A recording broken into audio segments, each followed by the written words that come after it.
questions haven't changed. I wonder what I'm doing here,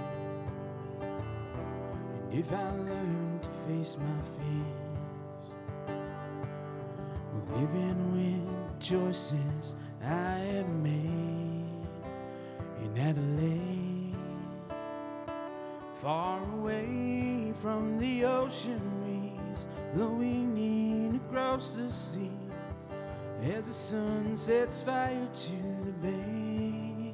There'll be a star in the sky tonight where it belongs, shining bright, telling me I'm not so far away.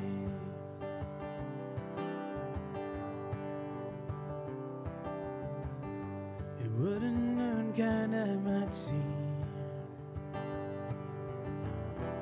just a young man chasing dreams. But my purpose on this earth, to find the things that I deserve. And I can bend if that's what it takes, but I won't break. Far away from the ocean breeze blowing in across the sea, as the sun sets fire to the bay. There'll be a star in the sky tonight where it belongs, shining bright, telling me I'm not so far away.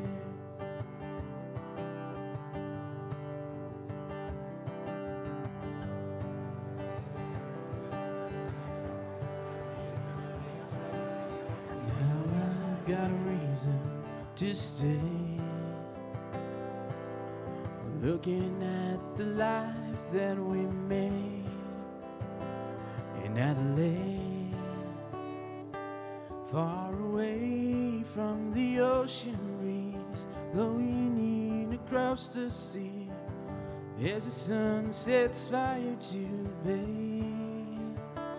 There'll be a star in the sky tonight where it belongs, shining bright, telling me I'm not so far away.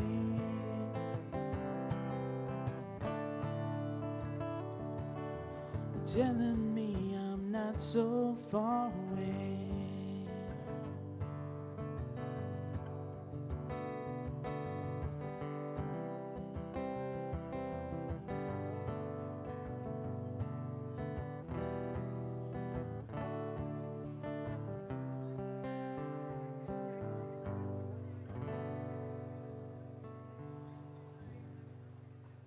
Thank you.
Well, I never was your kind.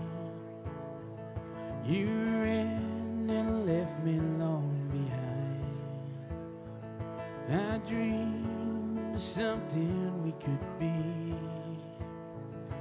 together forever, you and me. I glance at the window waiting for you to come running through the door.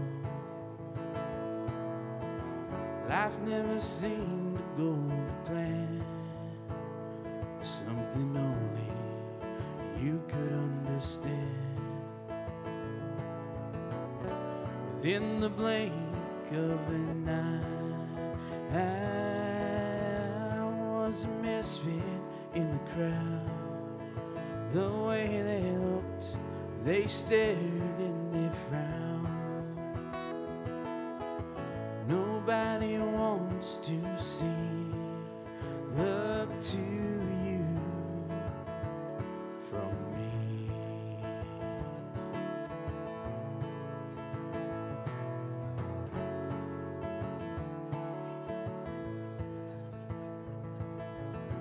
They say when different worlds collide, you need to be ready to decide whether you are prepared to pay the toll. It might save your very soul. Within the blink of an eye, I was a misfit in the crowd. The way they looked, they stared and they frowned. Nobody wants to see love to you from me. They didn't want us together, for I was black and you were white. The truth just doesn't get much clearer.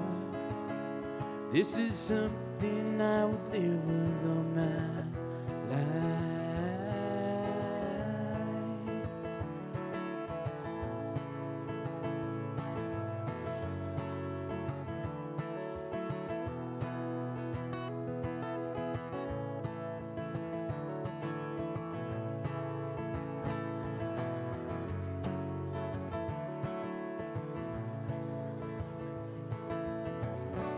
In the blink of an eye, I was a misfit in the crowd. How tainted love could never be allowed. Nobody ever wants to see love to you from me, love from you to me, love to you from me.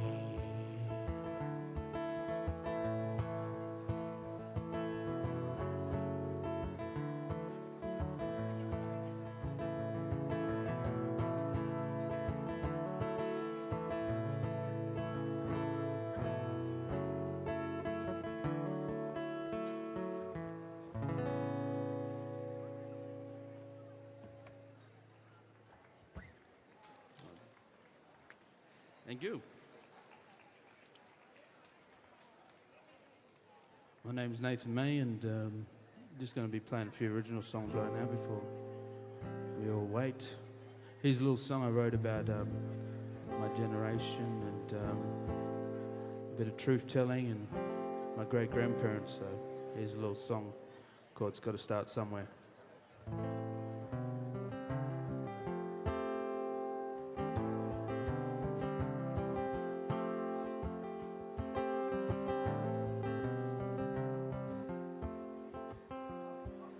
You give me many things, but you can't replace the things you lost, the things you take. We need an uppity attitude where you help me and I help you, 'cause it's gotta start somewhere. My great-grandfather worked on the railway line, woke grandmother up from her dream time. A new generation shining through. There's nothing in this world that love can't do. But now as good as it was, no, we can't go back. Everybody's riding on this one-way track, with laws and coaches holding you. Gets dark in the tunnel, but we're gonna break through. 'Cause it's gotta start somewhere. It's gotta start somewhere.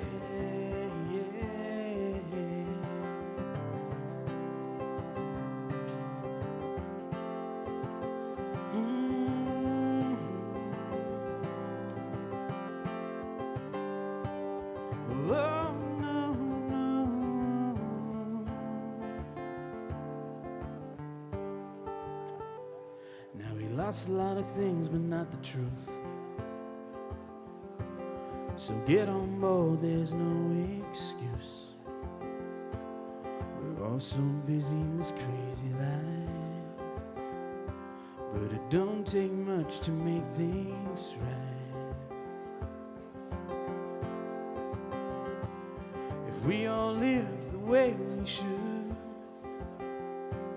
respect each other, intentions good, we'll learn to live without the shame,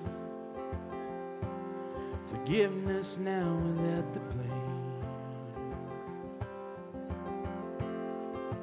'Cause we gotta start somewhere. We gotta start somewhere. Oh, let the country lead the way. Listen to your heart, what it has to say. We need an upper G attitude. But you help me and I help you. Much to learn, long way to go. Together now we can grow.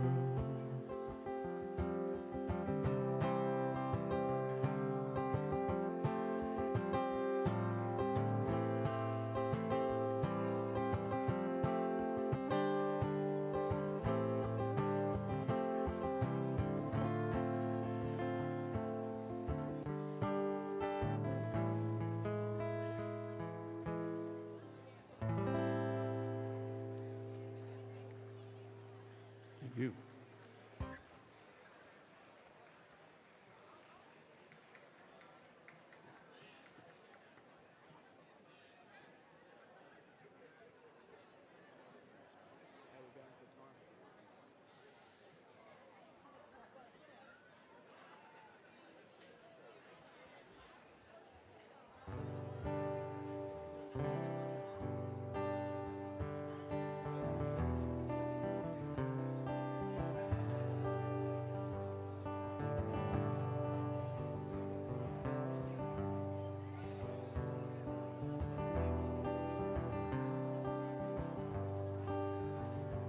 Look around in the stars, I see your smiling face, your broken heart, floating lost out in the dark. The smallest light leaves a mark. We're not the only ones to fall in love. We all need a hand to pull us up, and there's a way to make it through. Together now, just me and you. So as I find pieces to your broken heart, as I find pieces to your broken heart, I'm gonna fix it up. Step by step, tear by tear, I'll feel your breath, I'll hold you near. I don't know tomorrow, let's wait and see. It might be you, oh, that's fixing me. So as I find pieces to your broken heart, as I find pieces to your broken heart, I'ma fix it up.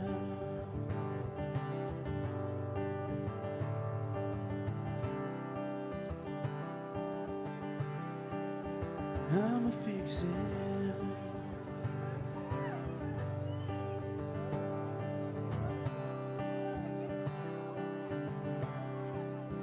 I'ma fix it.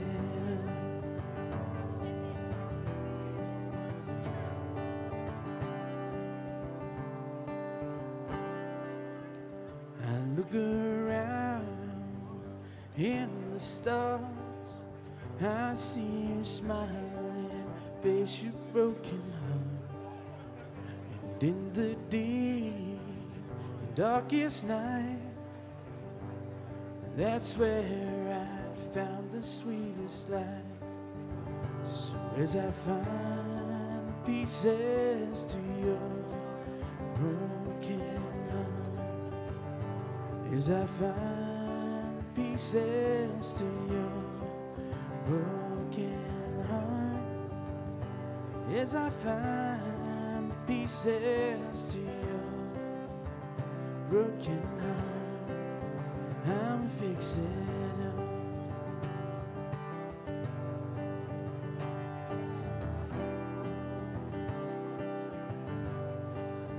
I'ma fix it up.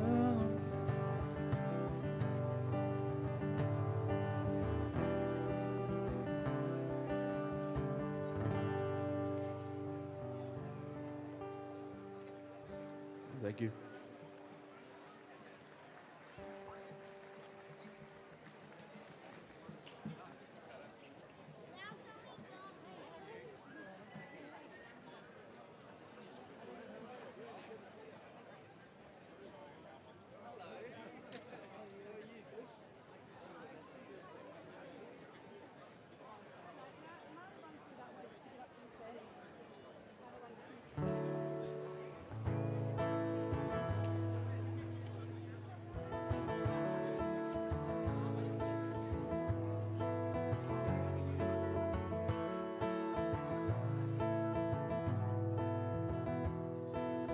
Hold me closer to your heart. Well, that's just where I need to be. The days go by, still you grow. You never want to miss a beat. Little hands are touching mine. Little eyes are watching me. I know that your little love is deeper than the deep blue sea. So hold me close to your heart. That's just where I need to be. Hold me close to your heart. I never want you leaving me. When you cry, I'll dry your tears. When you sleep, I'll sing your song. When I take you in my arms, well, I am right where I belong. So hold me close to your heart. That's just where I need to be. Hold me close to your heart. I never want you leaving me. Hold me close. Hold me close. 'Cause it's a moment, it's a feeling, it's a place I've never been in, and the road we're on has only just begun. Well, it's you and me together on our flesh and blood adventure. You can help me be your father, I'll help you be my son. So hold me close to your heart. That's just where I need to be. Hold me close to your heart. I never want you leaving me.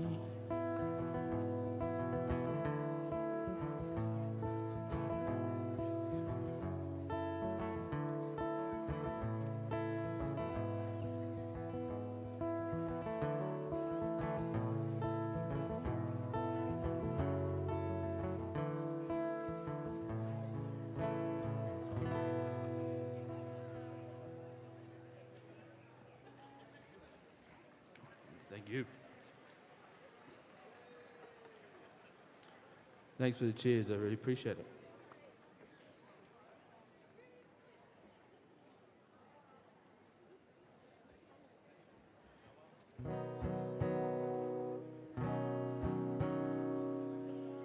I wrote a song about the rain and it just started raining, so I'm going to play it.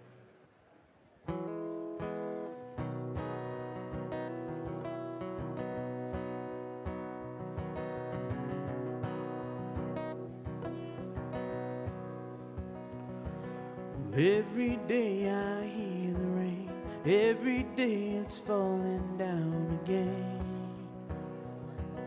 On the roof and through the trees, on my face and running across my feet. I'm standing as it's singing down and the thunder is cracking through the air. I close my eyes and listen as it's rumbling and rolling everywhere.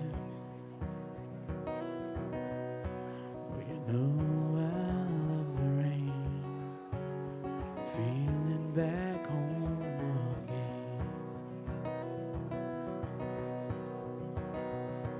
And when I'm far away from home, I let the gray clouds gather in my mind. Watch the raindrops on the dirt, little circles come and kiss the earth. Steam is rising from the street, drifting up to leave this empty town. Water will surrender to the heat, and I won't be hanging round. You know I love the rain, I'm feeling back home again.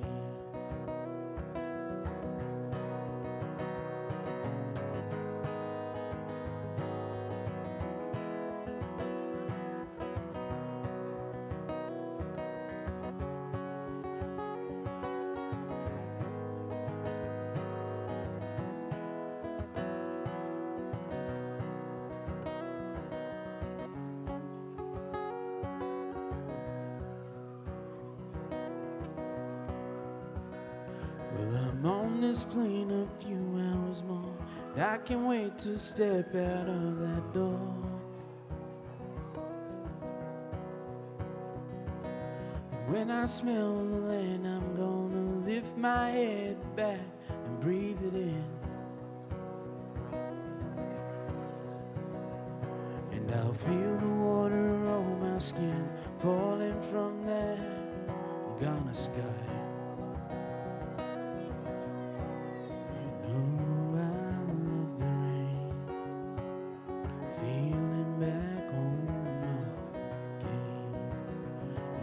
love the rain, feeling back home again. You know I love the rain, feeling back home again.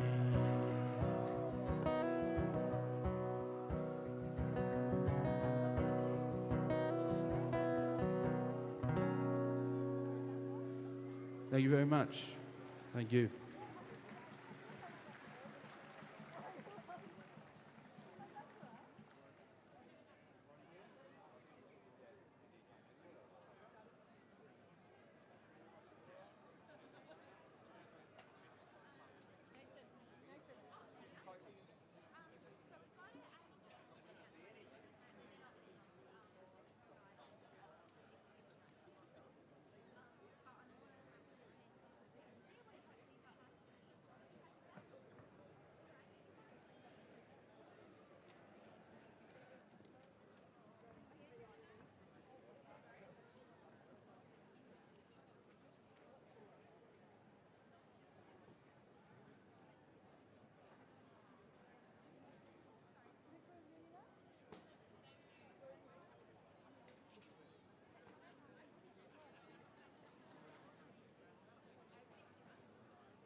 3, 4. 1, 2, 3.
Ninamani, ladies and gentlemen. My name is Shelley Ware, and I would like to acknowledge this land that we meet on today is the traditional lands for the Kaurna people, and that we respect their spiritual relationship with their country. We also acknowledge the Kaurna people as the custodians of the Adelaide region, and that their cultural and heritage beliefs are still as important to the living Kaurna people today. We also pay respects to the cultural authority of Aboriginal people attending from elsewhere in South Australia and Australia. I thank Ngarrindjeri Elder Uncle Moogie for the smoking ceremony that has welcomed us on arrival to Parliament House here today. We will hear more from Uncle Moogie shortly when he will share a welcome to country. With the ringing of the bells, members of the House of Assembly and members of the Legislative Council are currently proceeding to the respective chambers within Parliament. There is one item of business on the program to consider, and it is the reason we are here today. On Thursday, the 9th of February 2023, South Australia's Minister for Aboriginal Affairs and the first Aboriginal Attorney-General, the Honourable Kaya Ma MLC, introduced a bill in South Australia's Legislative Council to give First Nations people a voice that will be heard by the Parliament of South Australia and the Government of South Australia. In the ensuing weeks, we have seen members of the Legislative Council and House of Assembly provide due consideration to the proposed legislation. Today, we will be joined by Ms Tori Shepherd and Mr Douglas Smith, who both have a strong understanding of parliamentary process and will talk us through this special sitting at Parliament. Ahead of the Parliament process officially commencing, I would now like to welcome Uncle Moogie to share a welcome to country.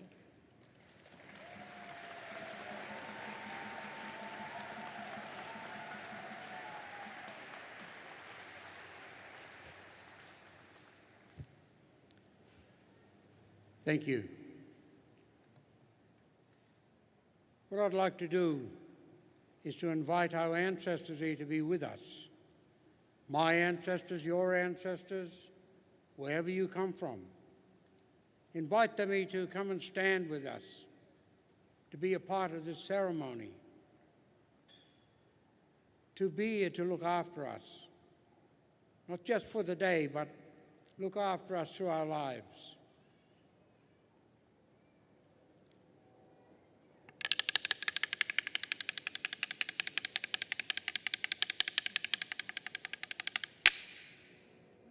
Falkandi,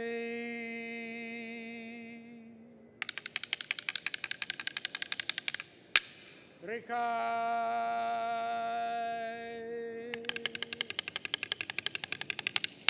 Rumai,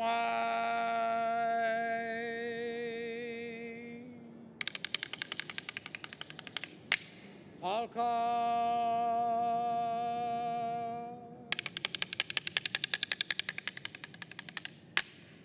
Ngari Pakanamutano, Ngari Pangari, Lewan Gana Rui. Ngari Pakanamutano, Ngari Pangari, Lewan Gana Rui. Ngari Pakanamutano, Ngari Pangari, Lewan Gana Rui. Ngari Pakanamutano, Ngari Pangari, Lewan Gana Rui.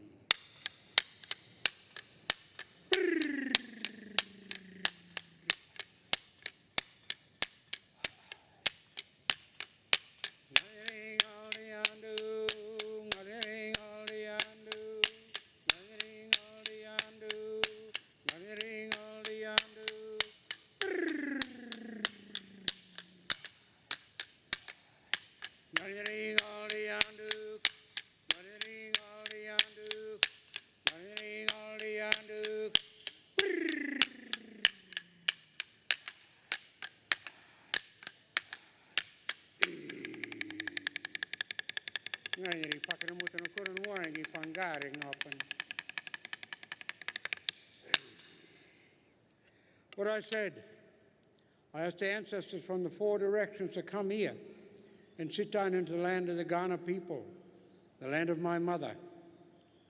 The song was to welcome you and your ancestors here to this land. The words at the end, that's asking our ancestors to take away any negative energy that came with us as we traveled across the land today. Take that away from us. Take it away from this space where we're standing now, where we're sitting. So that what we'll do today is we have a good day, but also we enjoy each other's company. And thank you all for coming.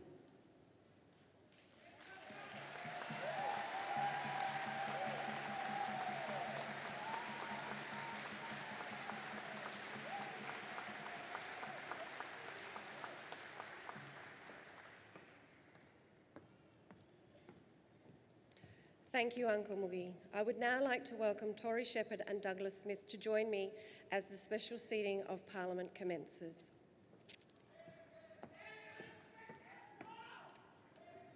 So, Mr Speaker, then the Minister for Aboriginal Affairs and the Attorney-General of South Australia, the Honourable Kai Ma. I would particularly like to acknowledge as well, Sir, Commissioner Dale Aegis for his extraordinary efforts in consulting so many South Australians, particularly Indigenous South Australians, in the development of this legislation. Mr Speaker, I acknowledge and indeed completely respect the fact that this legislation hasn't enjoyed unanimous support within this place. But the debate that has got us to the point that we are today, sir, has been extraordinarily civil, considered and courteous, and I'd like to thank all members for their contribution in that effort. I also hope, Mr Speaker, that following the passage of today's legislation, the Indigenous voice to our Parliament can be something that all MPs, regardless of their political persuasion, for generations to come, can support and indeed utilise at its best. Mr Speaker, this is a momentous piece of legislation for our First Nations people. It has been a long time coming, but First Nations voice will now be heard in the state of South Australia. I commend this bill to the House. Now, Douglas, I'm going to start with you. Can you tell us a little bit about yourself? Hi. The question before the chair is that the bill be now read a third time. The Indigenous Affairs reporter. I'll put the question. Advertiser. Those of the opinions say aye. Against no. The ayes have it. The ayes have it. The ayes have The it. ayes have it. What a moment. Bill for an act to give First Nations people a voice that will be heard by the Parliament of South Australia, the Government of South Australia and other persons and bodies to establish local First Nations voices and the state First Nations voice, to repeal the Aboriginal Lands Parliamentary Standing Committee Act 2003, to amend the Constitution Act 1934, and for other purposes. Douglas, tell us about yourself. of Now the government ayes have it. business. It's a massive the House to now moment. adjourn. It's been moved that the House do now adjourn. Yeah. Is it seconded? Looks I'll like put the bill question. Those of the has, opinions say aye. got the ayes in the Against, lower no. house, and The it'll ayes be have making it. its way The up to ayes have the it. upper house very soon. Just introducing myself a bit more. I am the Indigenous Adjourn Affairs to reporter Tuesday the for the 2nd of May Advertiser. at I've been 11 following this the First Nations bill in South Australia since Labor were made it an election promise. So I've sort of been following it since then and reporting on it from every step of the way, I guess you could say. So it looks like we've made it to the day where it's finally going to become law. Yeah. Now, Tori. Absolutely.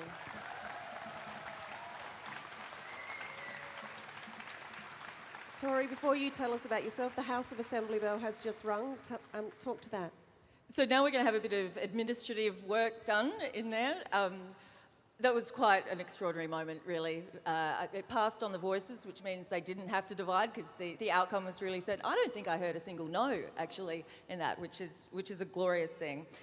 So now that's the House of Assembly. They'll send a message to the upper house, to the Legislative Council, just saying, guys, we did it, basically. I'm sure it's much more technical language than that. They'll send the message up to the upper house, after which, and you'll get to witness all this, which is really extraordinary and unusual. It will then be signed off by the Governor in front of you. So by royal assent, it will then go from being a bill to being an act, and it will pass into law. And we get to witness it firsthand.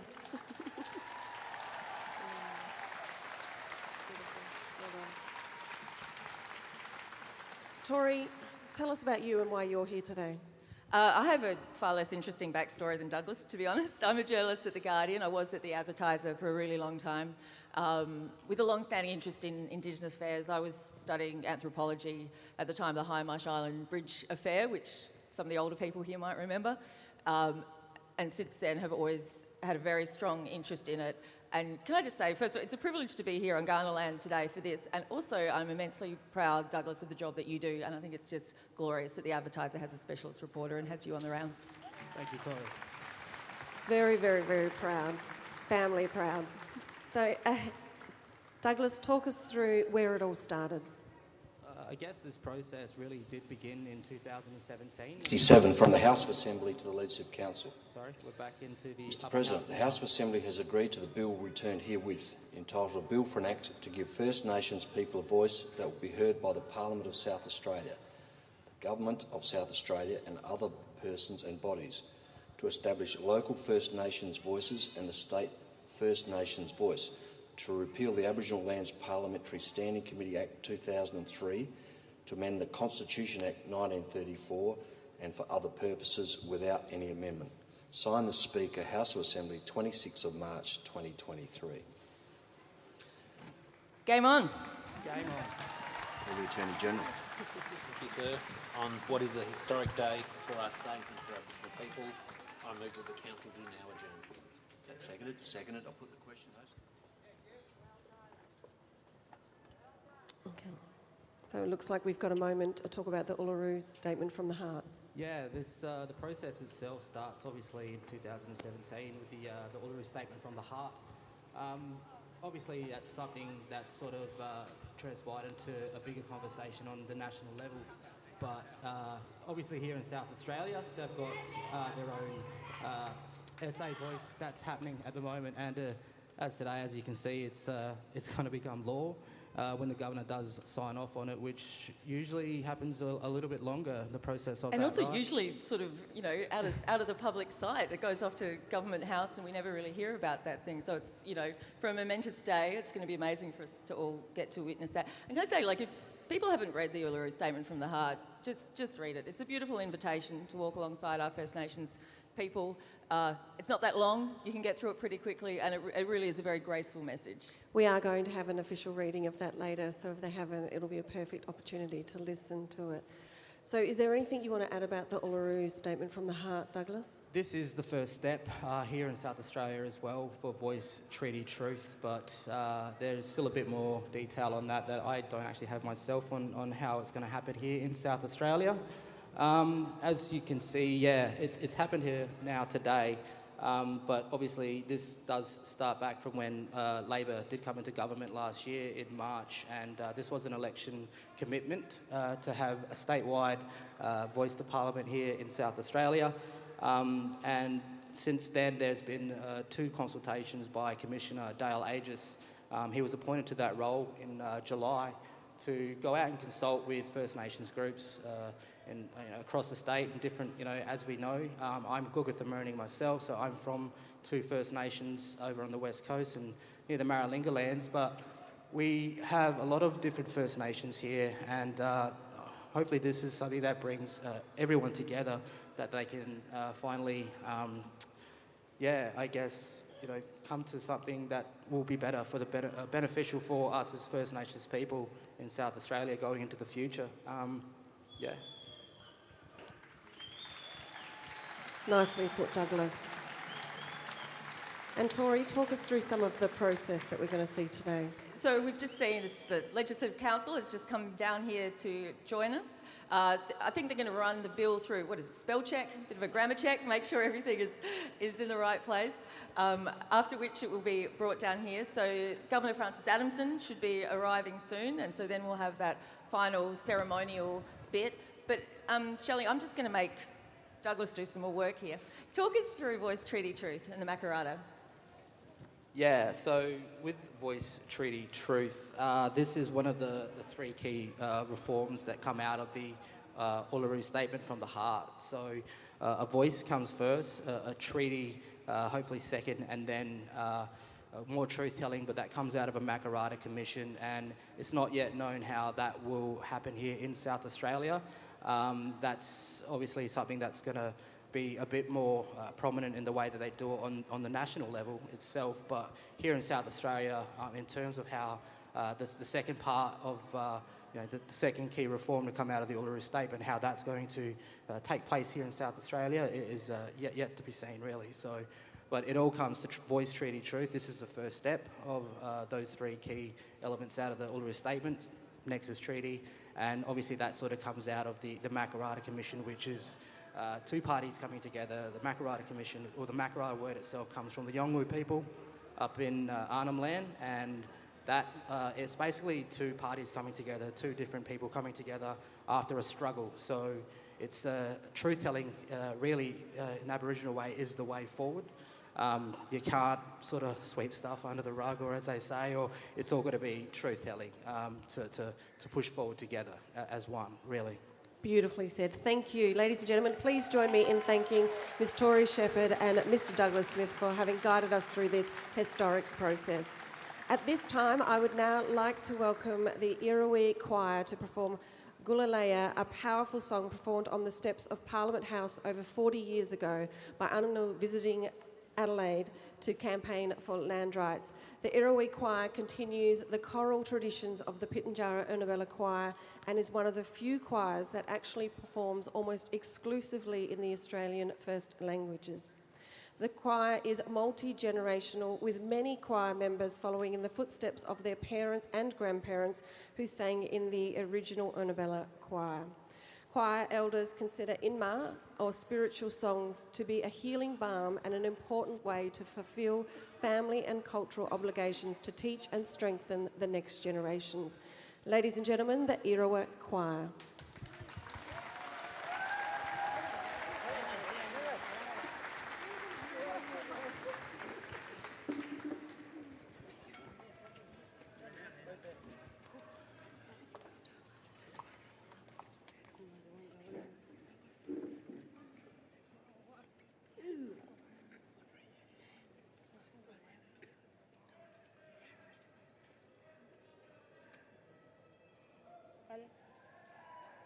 Hello everyone.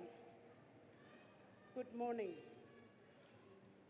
In 1980, we marched down in King William Street on the Kaurna land to these steps We sang this song, Kulelaya, listen to us. We sang and we marched to get our land back. And in 1981, my father signed the APY Land Right Act. And the land was ours again, like it always was. My name is Melissa Thompson. I am Yankunjara Pijanjara woman. I'm from Annabella. This is Arnanguko Chukurpa.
Attention.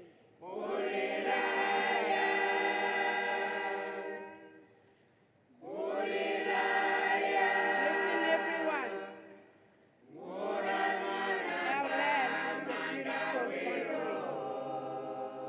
It is our grandparents' land from a long ago.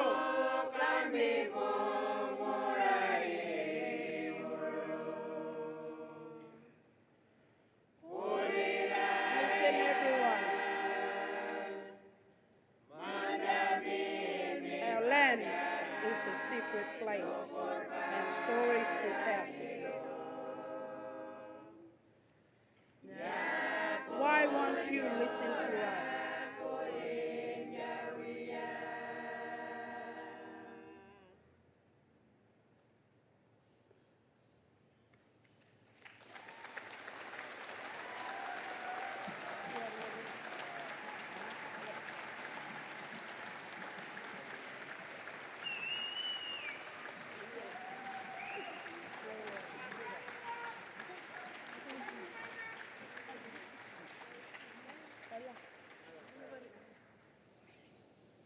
Ladies and gentlemen, please join me again in thanking the Irawi Choir.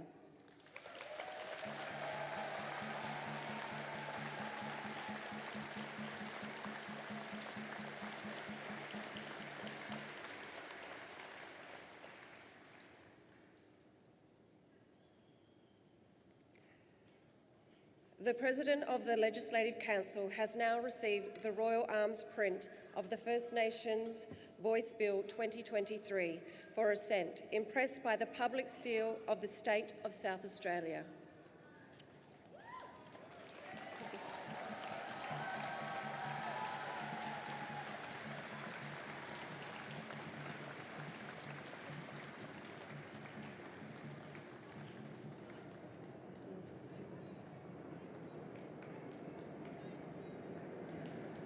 Give them one more round of applause as they finally leave.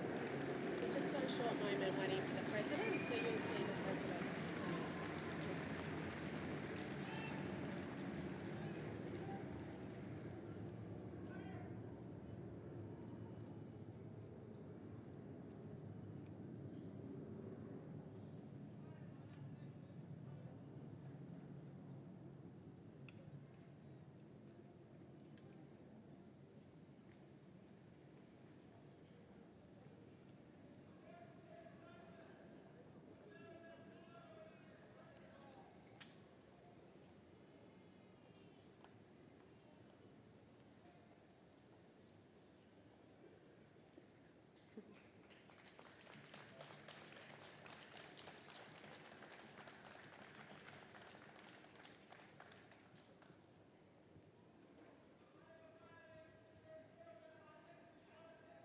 Sometimes we just have to wait for a good thing. It won't be much longer.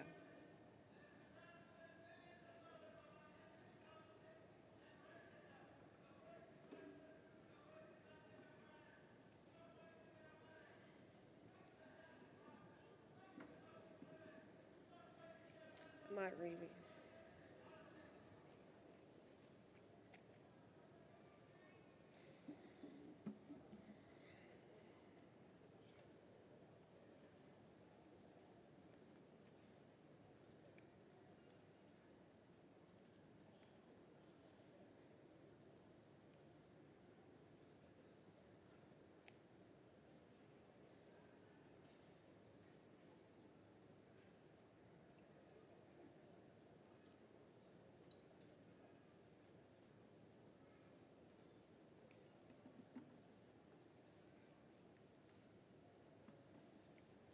The President of the Legislative Council has now received the Royal Arms print of the First Nations Voice Bill 2023 for assent, impressed by the public seal of the State of South Australia.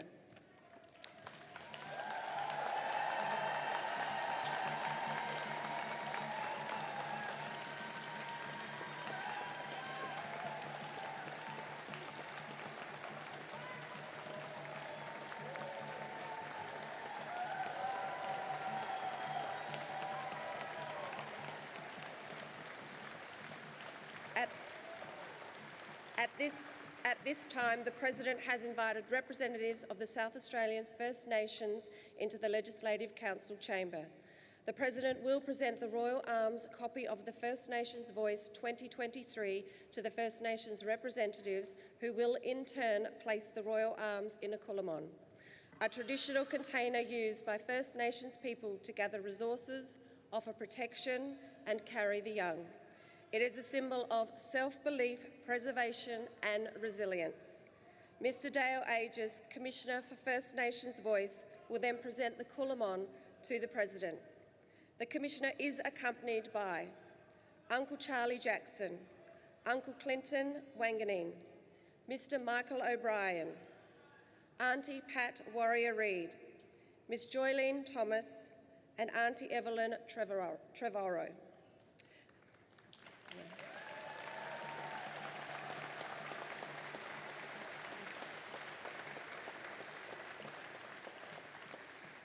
The President and the First Nations representatives will now proceed from the chamber and shortly join us out on stage.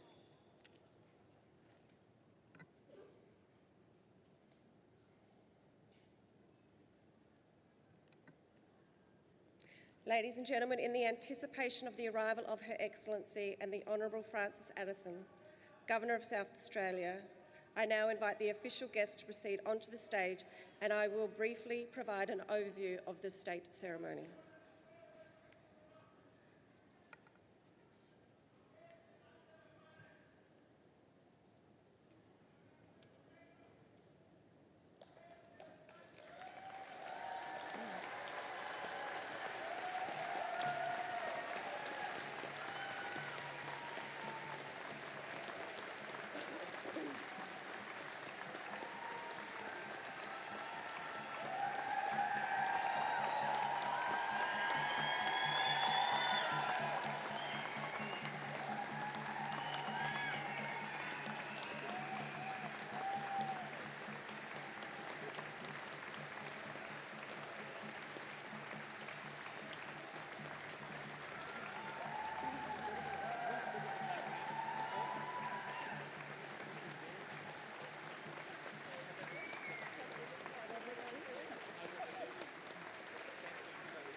They've been here.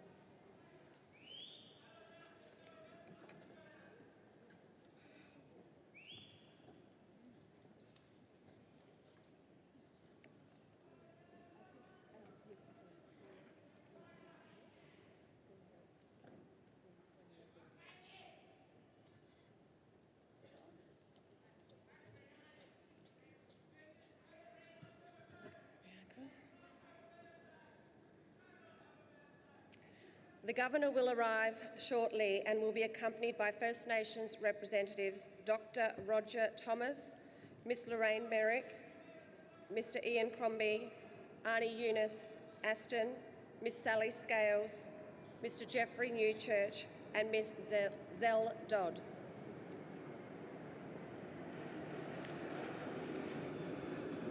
Upon arrival at Parliament House, Her Excellency the Governor, Mr. Bunton and First Nations representatives will be met by the Premier, Uncle Moggy and Arnie Yvonne Aegis. The Governor's arrival will be followed by the Vice-Regal salute. I will then invite you all to witness a very special sitting of the Executive Council, followed by acknowledgements. Ladies and gentlemen, for those who are able, please stand for the arrival of Her Excellency. Following Her Excellency's arrival, please remain standing for the Vice-Regal salute.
Ladies and gentlemen, may I please ask you now to take your seats.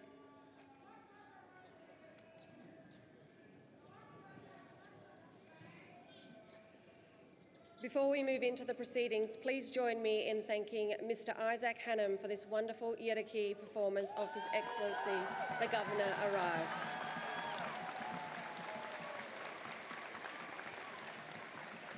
Isaac is a proud Kaurna and Ngarrindjeri man who, through continual learning and practice, integrates culture through his everyday life and is passionate about preserving and celebrating his people and culture.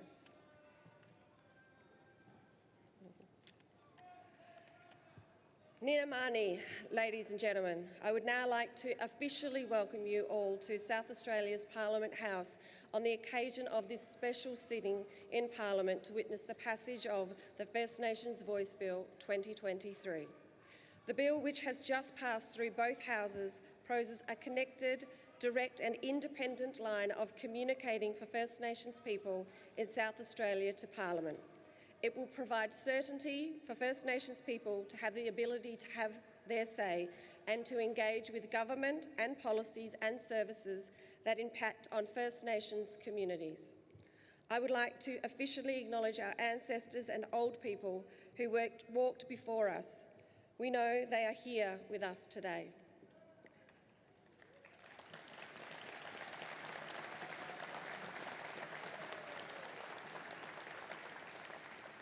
I would like to extend a particular welcome to Her Excellency, the Honourable Francis Adamson AC, Governor of South Australia, and Mr Bunton, the Honourable Peter Malinauskas, Premier of South Australia,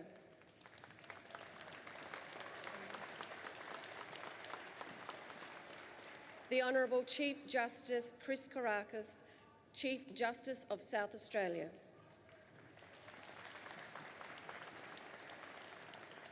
members of the South Australian Cabinet, the Honourable Dr Susan Close, the Honourable Kyra Maher, the Honourable Tom Koutasantonis, the Honourable Stephen Mulligan, the Honourable Zoe Beddison, the Honourable Chris Picton, the Honourable Katrine Hilliard, the Honourable Nat Cook, the Honourable Claire Scriven, the Honourable Blair Boyner, the Honourable Jeff Brock, the Honourable Andrea Michaels, the Honourable Joe Sockarch, the Honourable Nick Champion, President of the Legislative Council, the Honourable Terry Stevens, and the Speaker of the House of Assembly, the Honourable Dan Cregan, Federal Minister, the Honourable Amanda Rishworth, the Honourable David Spears, Leader of the Opposition, former Governors of South Australia, Rear Admiral the Honourable Kevin Skess, the Honourable Sir Eric Neal, members of the Legislative Council and members of the House of Assembly, federal members of Parliament, judicial representatives, senior Defence Force representatives, Commissioner for First Nations Voice, Mr Dale Ages, government and community leaders, ladies and gentlemen. Please, a big round of applause for our special guests, including yourselves.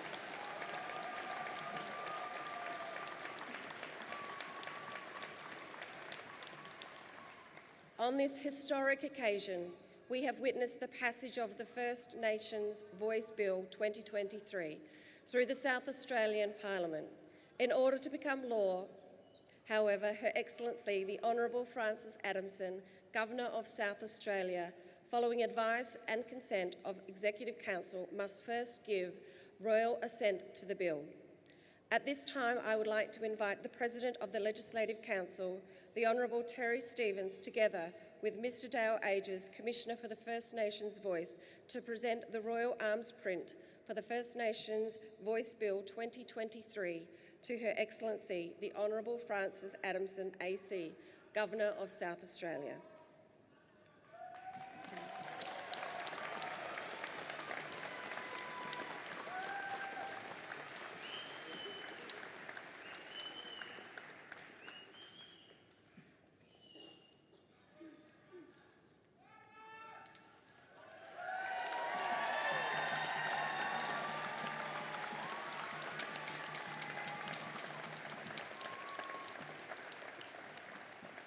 Thank you, Commissioner.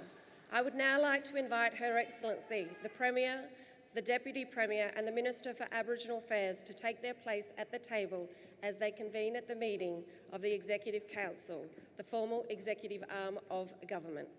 I would also like to invite First Nations representatives seated on the stage to now position themselves so as to witness the meeting's proceedings.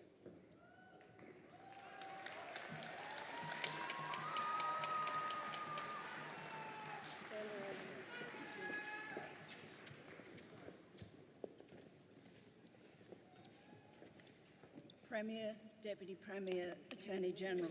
Good morning. Morning. Over to you, Premier. Thank you, Your Excellency. The Council recommends Your Excellency assent to the First Nations Voice Bill 2023, an act to give First Nations people a voice that will be heard by the Parliament of South Australia, the Government of South Australia and other persons and bodies, to establish local First Nation voices and the State First Nations voice, to repeal the Aboriginal Lands Parliamentary Standing Committee Act 2003, to amend the Constitution Act 1934 and for other purposes.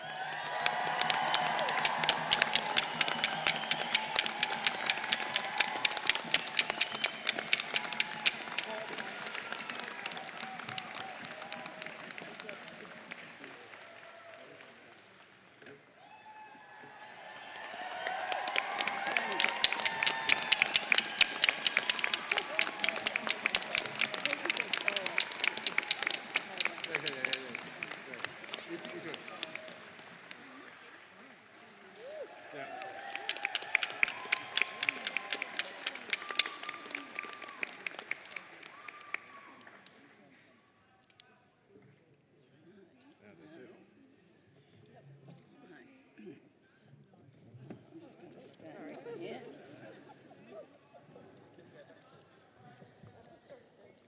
Ghana Bogana Alia, Yaicha Bogana Alia, Yaicha Miana Alia, Ghana Bogana Alia. Kumatana Yartananku. Nyato na Tampandi, Ghana Miana. Yaichi Adamatana, Bukinanku, Yalaka, Takaricha.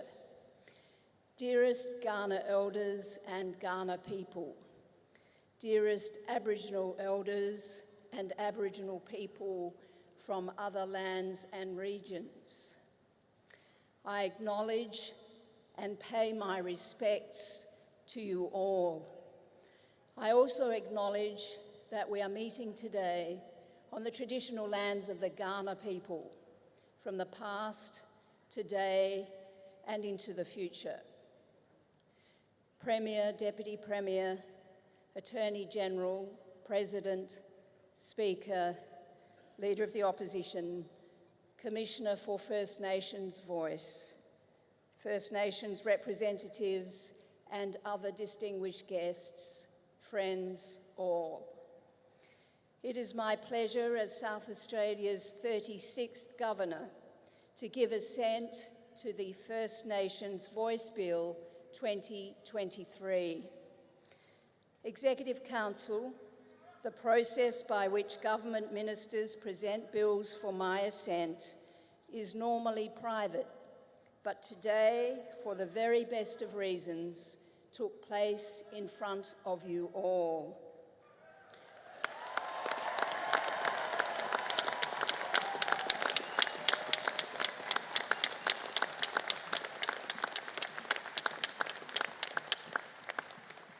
Nearly 200 years ago, good intentions towards Aboriginal people proclaimed by our first governor were encompassed in the foundational documents of our state. History shows, regrettably, that they did not come to fruition.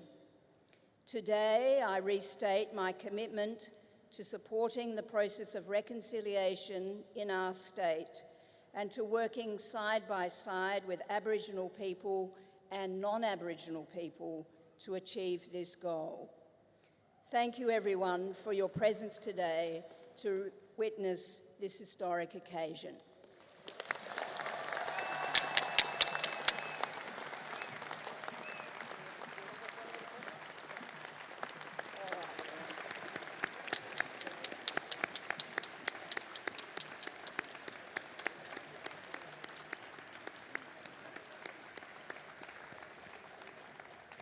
Thank you, Your Excellency. Your Excellency, Premier, Deputy Premier, Minister for Aboriginal Affairs, First Nations representatives, I now invite you to return to your seats.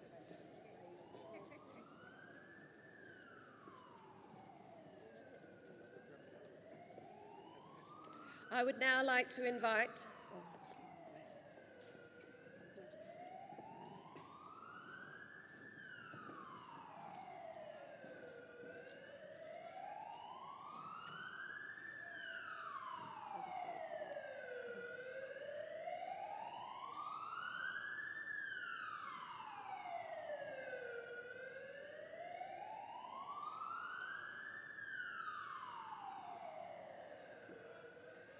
hopefully they're okay. I would now like to invite the Premier of South Australia, the Honourable Peter Malinauskas, to the lectern.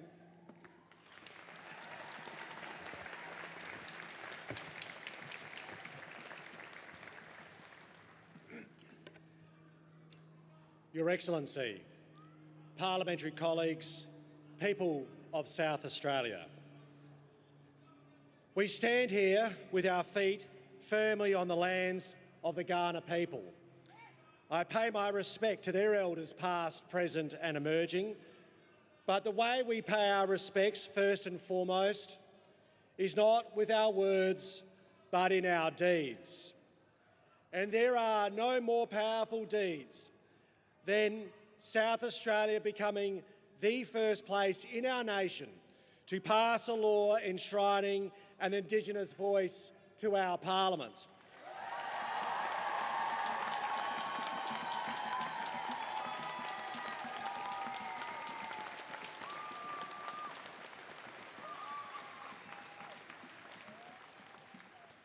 South Australia has always been capable of doing important things at important moments.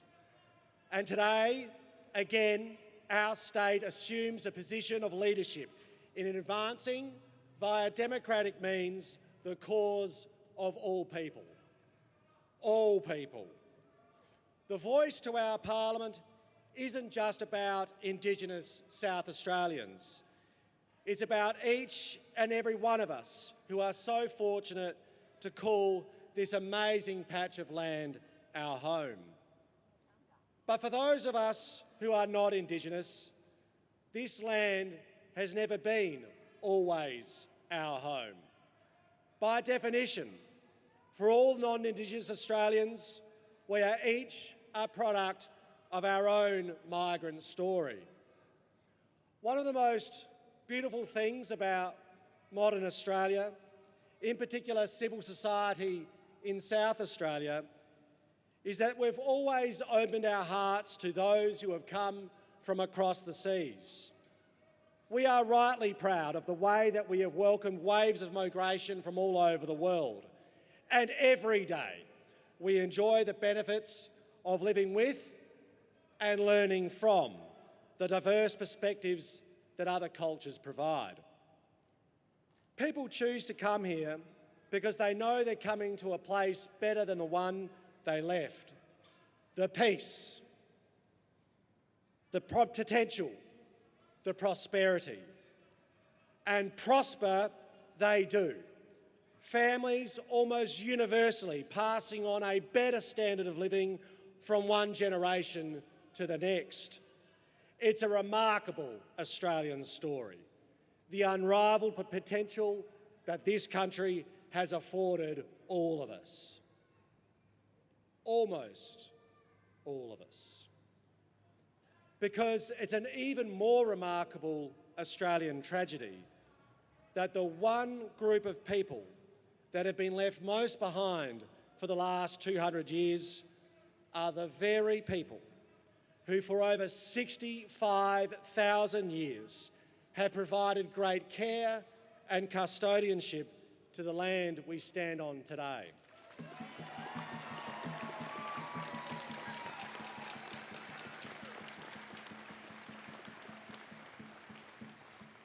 For as long as Aboriginal Australia is excluded from sharing in our nation's prosperity, we carry an injustice that weighs upon us all. We're all familiar with the statistics, the reduced life expectancy, the disproportionate rates of poverty, the lack of access to so many of life's necessities. Stats that come together every year in the heartbreaking Closing the Gap report. But all of us, at some point, have witnessed this tragedy firsthand. I will never forget the time I had the opportunity to visit the Port Augusta prison, and I was struck visibly by the overrepresentation of Aboriginal people in custody. It felt like every single second prisoner I met was Indigenous. And I was being shown around, and I remember chatting to one older gentleman who was sharing me his life story. And his adult life story was defined by imprisonment. It was his 11th occasion that he was back in prison. And then we went around the corner and I was introduced to a young gentleman. It would have been in his early 20s at most. And he explained to me that this was the second time that he was in prison. That conversation concluded and we walked away, and the prison officer said to me, "You know that young fella? He was the son of the older fella." I don't know anyone in South Australia who doesn't believe that we should at least try and do a lot better than this.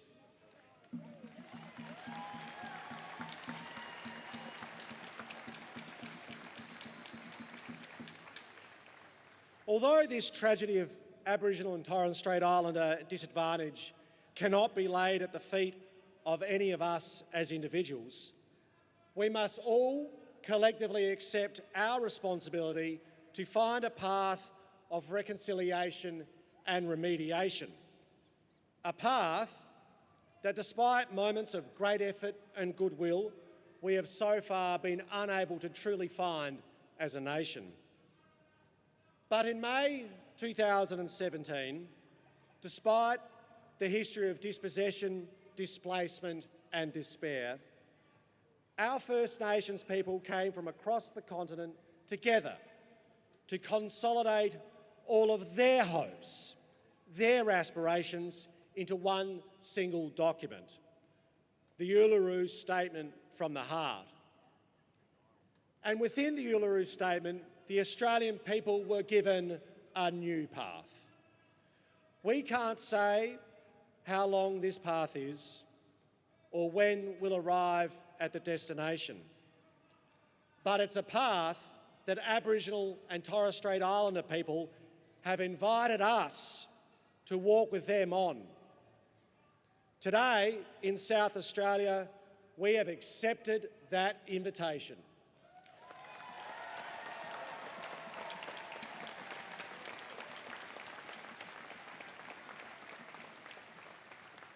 Who knows how we might benefit from drawing on 65,000 years of wisdom?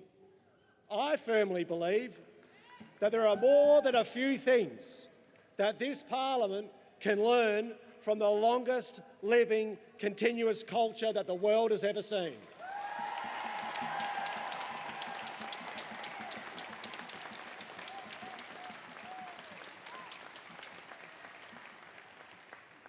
But the voice isn't just for Prime Ministers, Premiers and politicians.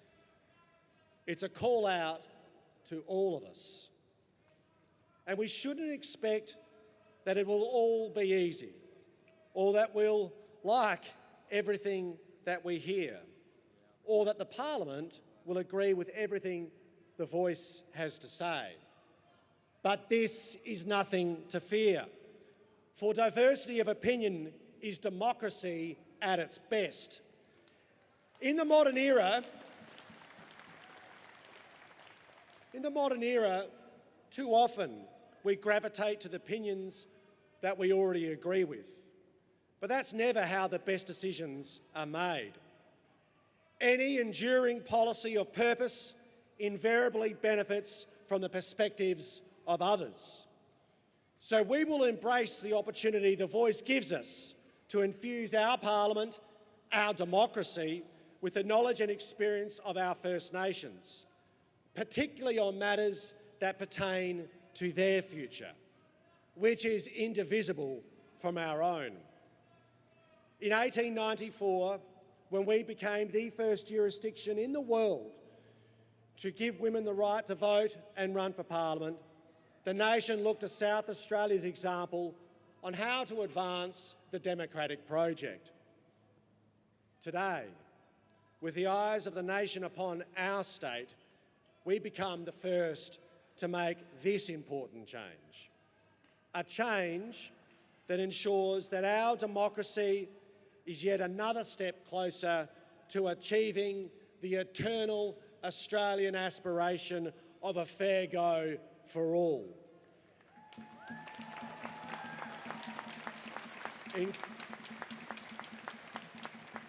Including those who have lived here the longest, the traditional owners of the land.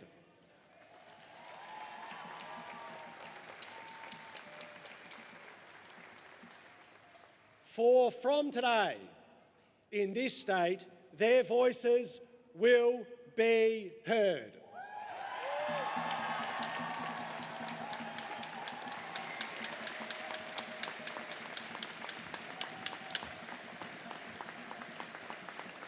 Thank you, Premier. I think he deserves another round of applause for the Premier, please.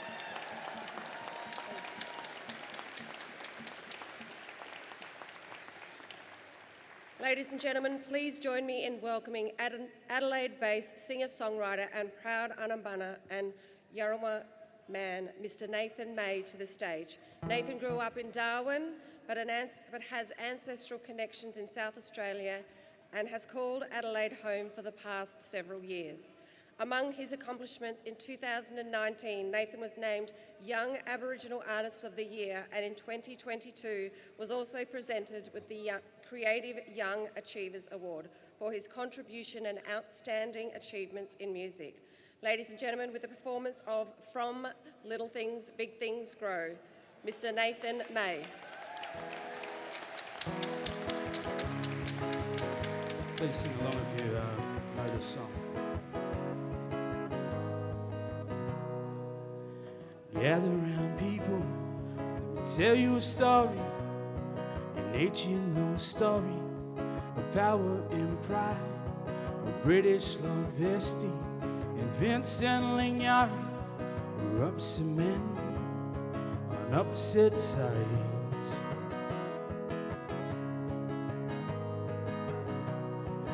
Vesti was fat, with money and muscle. Beef was his business, and broad was his dough. Vincent was lean, but spoke very little. He had no bank balance, hard dirt was his flow. From little things, big things grow. From little things, big things grow.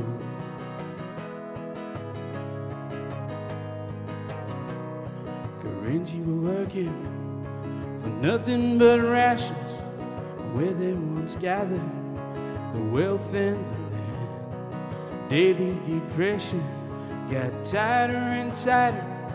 Karinji decided they must make a stand. They picked up their swags and started off walking at Waddy Creek, where they sat themselves down. Now it don't sound much, but it sure got tongues talking back in the homestead. And then in the town we all sing, from little things, big things grow. From little things, big things grow.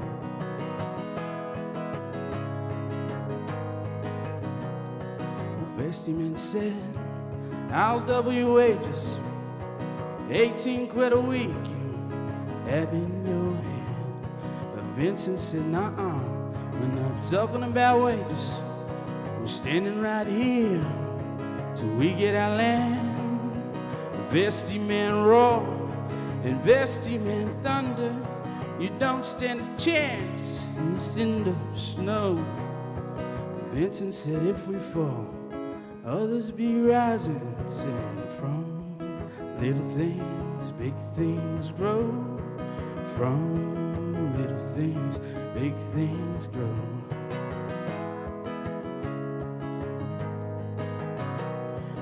Vincent Lignari boarded an airplane, landed in Sydney, big city of lights. And Vincent sat down with big politicians. This is going too fast, so I'm going to go back to the verse. From little things, big things grow. From, sing along, things, big things grow. While it slows down. From little things, big things grow.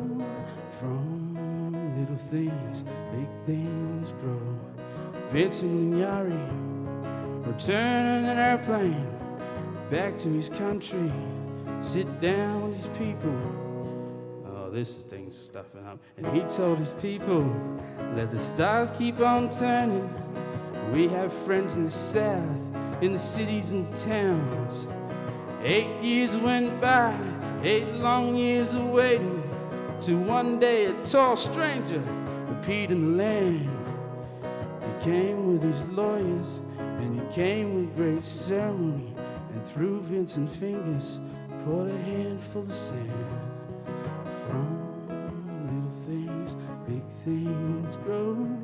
From little things, big things grow.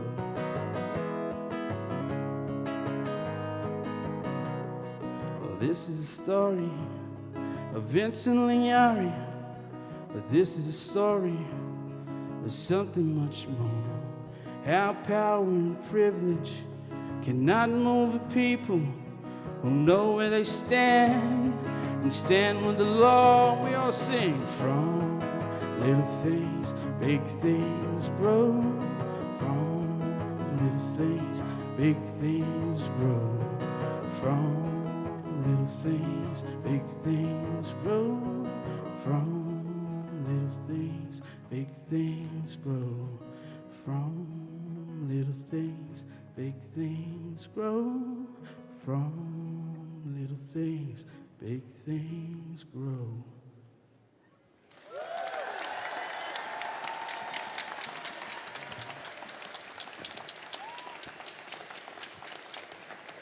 Thank you, Nathan. Absolutely beautiful. Thank you. I'd also like to take this opportunity to thank our Auslan interpreters, Miss Heather Lode and Miss Emma Cresdy.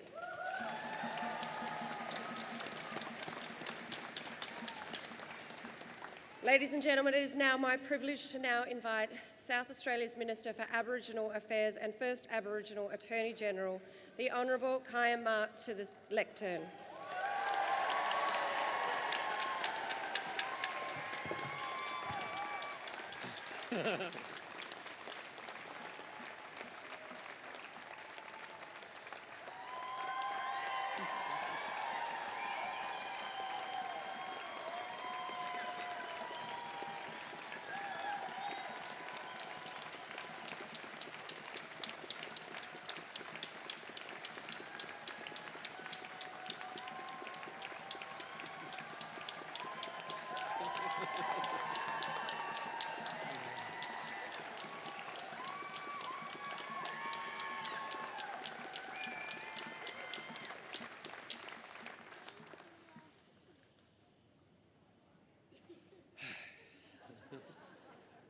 Where we are today, thanks, honey, on Kaurna land, like the whole of this state, like the whole of this nation, always has been, always will be Aboriginal country.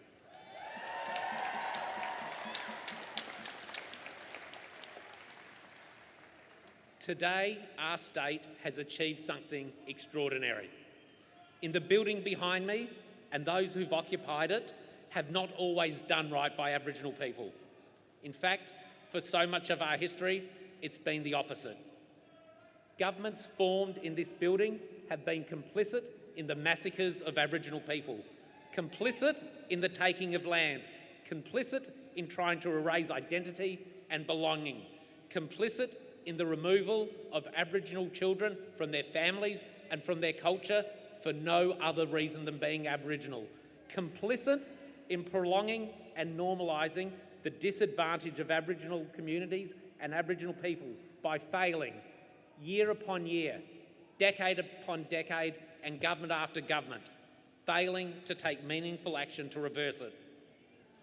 One of the reasons these atrocities were able to occur was because of what the Uluru Statement describes as the torment of our powerlessness. We all know what powerlessness looks like for the oldest Australians, the First Nation peoples of this continent: a lack of services, a lack of recognition, a lack of respect, and a lack of opportunity. Opportunity to speak and be heard. For too long, Aboriginal people have lacked a meaningful voice in the decision-making that fundamentally affects our lives. In decades and centuries gone by, the laws of our state and the colony that preceded it have done so much to deliberately disenfranchise, disempower and disadvantage Aboriginal people. Today, we use those laws to do exactly the opposite.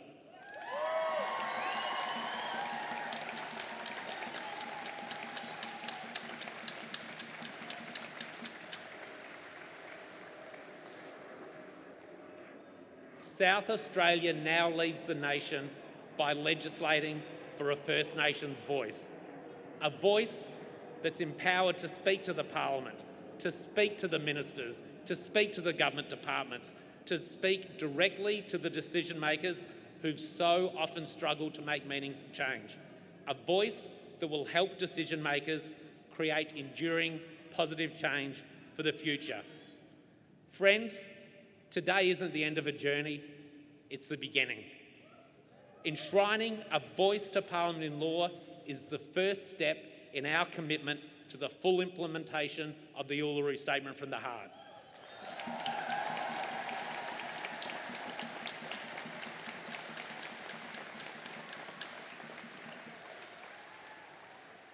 The Uluru Statement calls for three core elements: voice, truth, treaty, and we'll deliver on all three.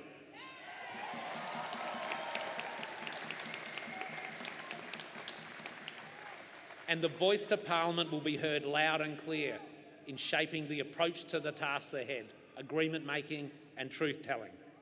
Today, we've lit a beacon of hope for the rest of the nation. The referendum that will be held later this year will seek to elevate the voice of Aboriginal people right across the country. I commit myself to doing all I can in the lead up to the referendum, and I know that so many of you here will as well.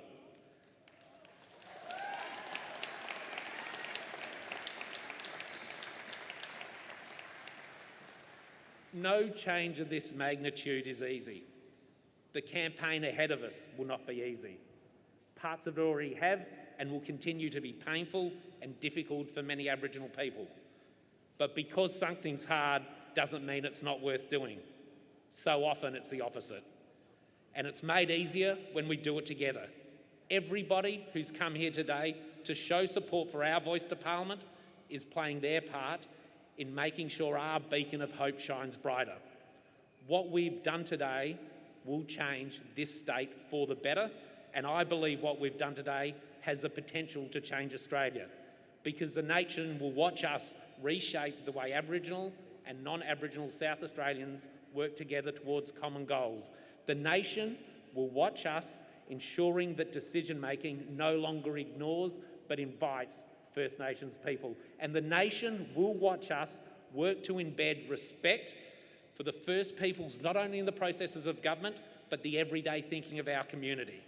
South Australia can show the nation that we have nothing to fear and everything to gain. That choosing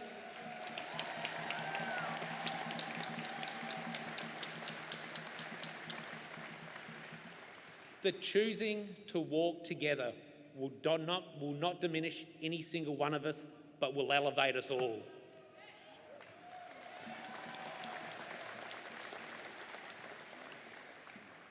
I am truly humbled by the patience, the dignity and the generosity of so many First Nations South Australians who, despite waiting so long for this moment to arrive, are still so ready to help make it matter.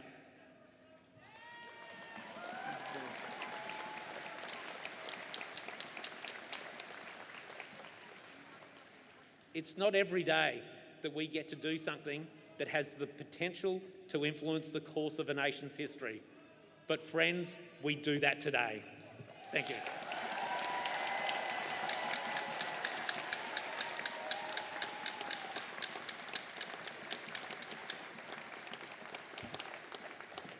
Thank you, Minister, and another round of applause, please.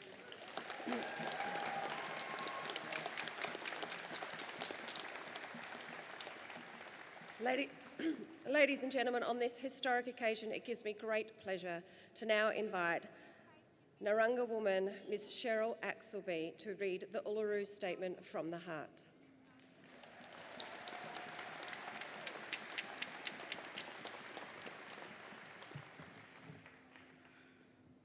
Wow. Thank you everyone for getting up, standing up and showing up today.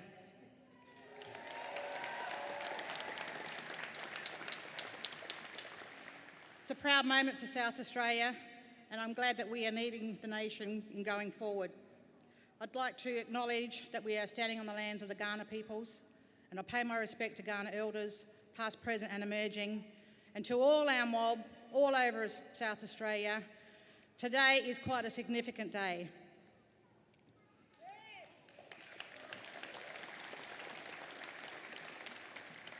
And before I read the Uluru Statement of the Heart, I know that we have people who have their own opinions and the democratic voice, but I think today you demonstrated that we in South Australia are in support of the voice, and by looking at the number of protesters here today, we far outweigh them, so thank you.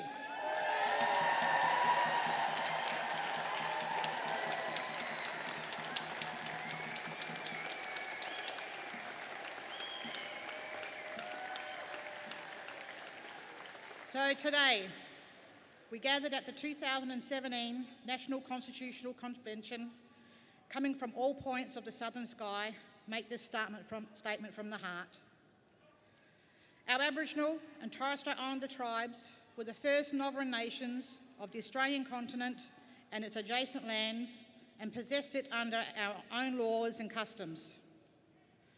This our ancestors did, according to the reckoning of our culture from the creation, according to the common law from time immemorial, and according to the science of more than 60,000 years ago. This sovereignty is a spiritual notion, the ancestral tie between the land, or Mother Nature, and the Aboriginal and Torres Strait Islander peoples who were born therefrom, remain attached thereto, and must one day return thitherto, be reunited with our ancestors. This link is the basis of the ownership of the soil, or better, of sovereignty. It has never been ceded or extinguished, and coexists with the sovereignty of the Crown. How could it be otherwise that peoples possessed a land for 60 millennia and the sacred link disappears from world history in merely the last 200 years? With substantive constitutional change and structural reform, we believe this ancient sovereignty can shine through as a fuller expression of Australia's nationhood. Proportionately, we are the most incarcerated people on the planet. We are not an innately criminal people. Our children are alienated from their families at unprecedented rates. This cannot be because we have no love for them. And our youth languish in detention in obscene numbers. They should be our hope for the future. These dimensions of our crisis tell plainly the structural nature of our problem. This is the torment of our powerlessness. We seek constitutional reforms to empower our people and take a rightful place in our own country. When we have power over our destiny, our children will flourish. They will walk in two worlds, and their culture will be a gift to their country. We call for the establishment of a First Nations voice enshrined in the Constitution. Makarrata is the culmination of our agenda and coming together after a struggle. It captures our aspirations for a fair and truthful relationship with the people of Australia and a better future for our children based on justice and self-determination. We seek a Makarrata Commission to supervise the process of agreement making between governments and First Nations and truth-telling about our history. In 1967, we were counted. In 2017, we seek to be heard. We leave base camp and start our trek across this vast country. We invite you to walk with us in a movement of the Australian people for a better future. Thank you.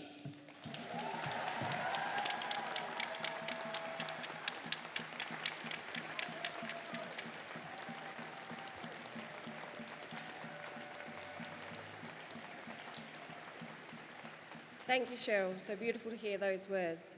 Ladies and gentlemen, this concludes the formalities of today's special sitting of Parliament. I would like to thank you all for attending this historic occasion. However, there is still much to celebrate on this significant day in the history of our state. To help us is one final performer, Miss Tilly Jala Thomas. Tilly is a Nukunu singer-songwriter who grew up on the Fleurieu Peninsula south of Adelaide. Since finishing school in 2020, Tilly has received numerous industry accolades, including Aboriginal and Torres Strait Islander Musician of the Year, Nimma Unearthed Award of the 2021 National Indigenous Music Awards, and the Emily Burrows Award of the 2021 South Australian Music Award. This year, Tilly was awarded the Stigwood Artist Fellowship and released her second EP, Sanctuary. As I invite Tilly onto the stage, I invite all our official guests to move off the stage. So ladies and gentlemen, thank you, thank you, thank you, and please enjoy.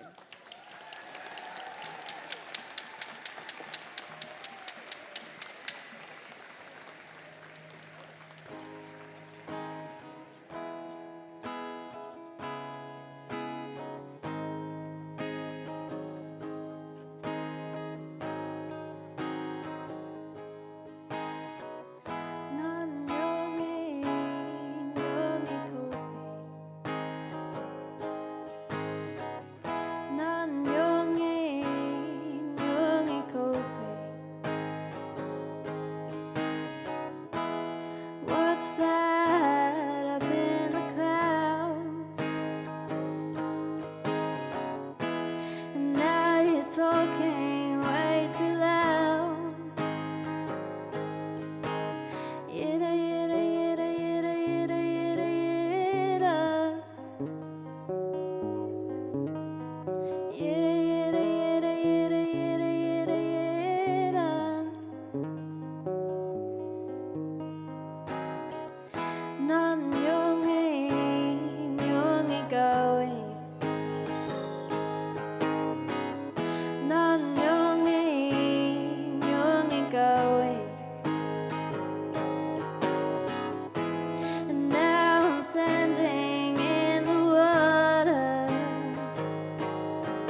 walking by the creek bed. She met him at the shearing shed, knowing they were cheating dead. Then she heard footsteps, then she felt his breath. She just wanted to tell him, Naya Kunina. Her mother was lying in the mission bed, like a baby she was crying, but the nurse watching. She just wanted to tell her baby daughter that she'll be his forever. Naya Kunina, Naya Kunina, Naya Kunina, Naya Kunina, Naya Kunina, Naya Kunina, Naya Kunina, Naya Kunina, Naya Kunina, Naya Kunina, Naya Kunina, Naya Kunina, Naya Kunina, Naya When Nana was walking with my mother, where they would teach her to forget her culture, she just wanted to tell her that she loved her. She just wanted to tell her not to be afraid. Naya Kunina, Naya Kunina, Naya Kunina, Naya Kunina, Naya Kunina, Naya Kunina, Naya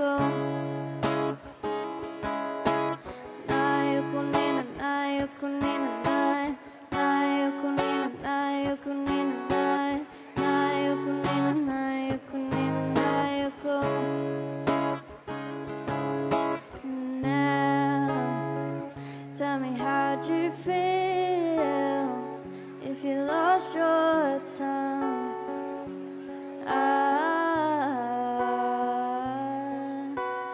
Now, tell me, how'd you feel if you lost your tongue?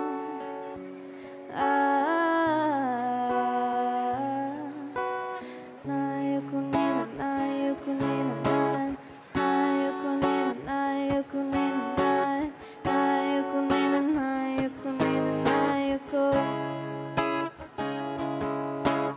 Naya Kunina, Naya Kunina, Naya Kunina, Naya Kunina, Naya Kunina, Naya And now I'm talking in my mother tongue, and I just wanted to tell you, Naya Kunina.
sticks